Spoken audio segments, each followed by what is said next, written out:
ខ្វល់គូក្បាលវិលវល់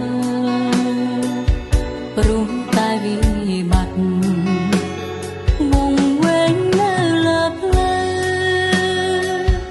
ដ៏សែនឯកាមានតែបញ្ហាគ្មានអ្នកណាចង់នៅក្បែរគ្រប់គ្នាបងខ្ញុំតែបែរជាព្រះអង្គស្រង់រឿងយកខ្ញុំ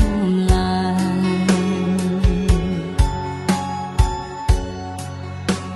ថ្មមួយគ្រាប់កប់ភុំទ្រង់រឿងកែខៃបានខ្លាយជាដុំពេជ្រភ្លឺ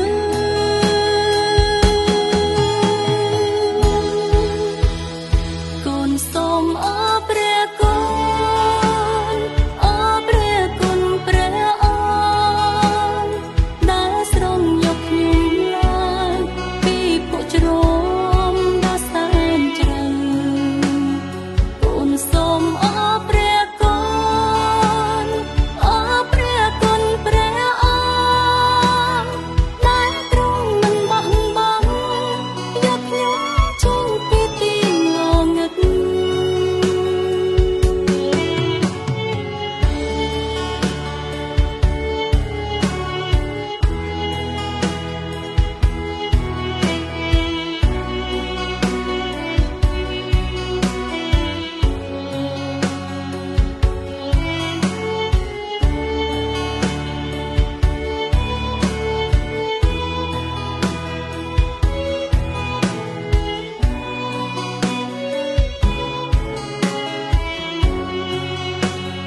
គ្រប់គ្នាបងខ្ញុំតែបែរជាព្រះអង្គស្រង់រឿងយកខ្ញុំឡើយ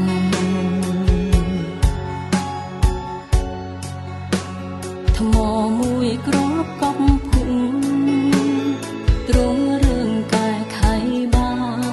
នខ្លាយជាដុំពេជ្រភ្លឺ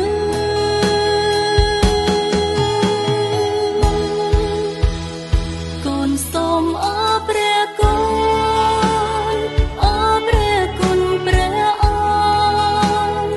ដែលស្រង់យកខ្ញុំឡើងពីពួកជ្រំដ៏សែនជ្រៅគុណសូមអរព្រះគុណអរព្រះគុណព្រះអង្គដែលទ្រង់មិនបោះបង់យកខ្ញុំចេញពីទីងងឹត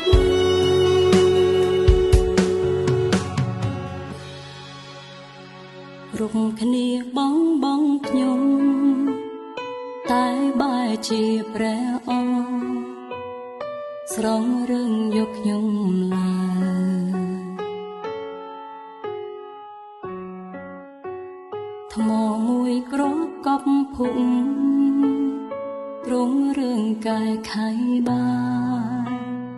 ខ្លាយជាដុំពេជ្រភ្លឺ